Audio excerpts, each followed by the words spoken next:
السلام عليكم ورحمة الله تعالى وبركاته. maanta halka waxaan idinku soo gudbinayaa tobanka kobmari ee gaariyaasha ka shaqeeya ee ugu ballaaran caalamka. shirkadda tobnaadi waa shirkadda Bahlam oo soo saarta gaadiidka.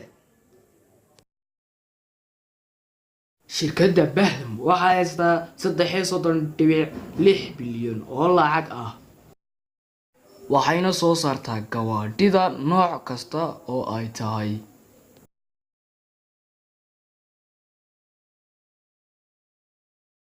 shirkadda sagaalaadna waa shirkadda Nissan. lacagta ay leedahayna waxa weeyaan 8.92 bilyan dollar.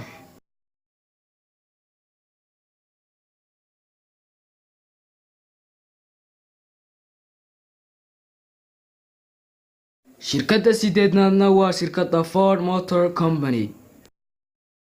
shirkaddu waxay haystaa lacag dhan 44.78 bilyan dollar, waxayna samaysaa gawaadhida ugu khatarsan dunida.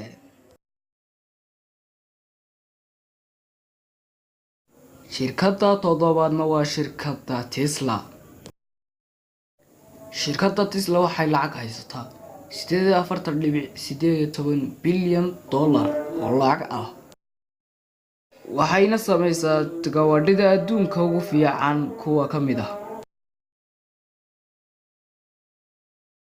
shirkadda lixaadna waa shirkadda General Motors oo samaysa iyaduna gawaadhida,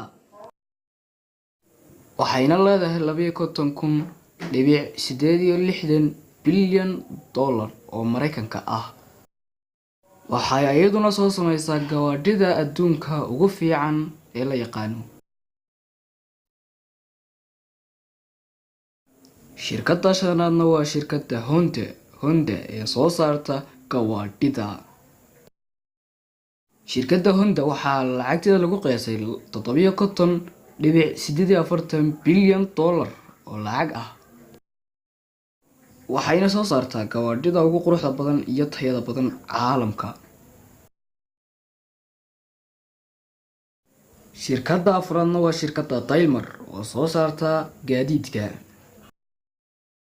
waxaana lacagteeda lagu qiyaasaa 68.50 bilyan dollar oo dollarka Mareykanka ah,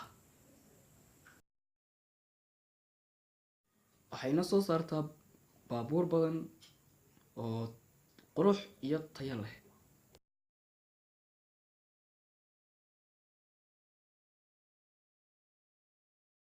shirkadda labaadna waa shirkadda BMW oo soo saarta iyaduna gawaadhida. BMW waxaa gawaadhida lagu qiyaasay 71.1 bilyan dollar oo dollarka Mareykanka ah, waxayna soo saartaa gawaadhi badan oo kala nooc ah.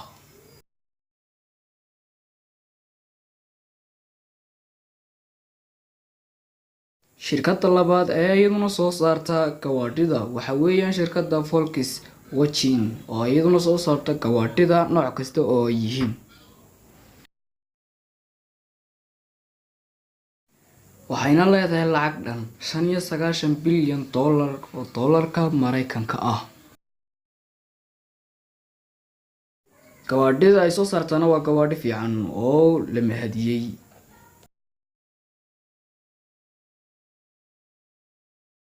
shirkadda koowaad waa shirkadda Toyota oo ah shirkadda ugu ballaaran adduunka xagga gawaadhida, waxayna leedahay lacag dhan 199 bilyan dollar oo ah dollarka Mareykanka. intaas ayaan jeclaystay inaan maanta idila soo wadaago. walaalkii Cabdiqays oo idin leh ismaqlid dambe oo xiiso leh. والسلام عليكم ورحمة الله وبركاته.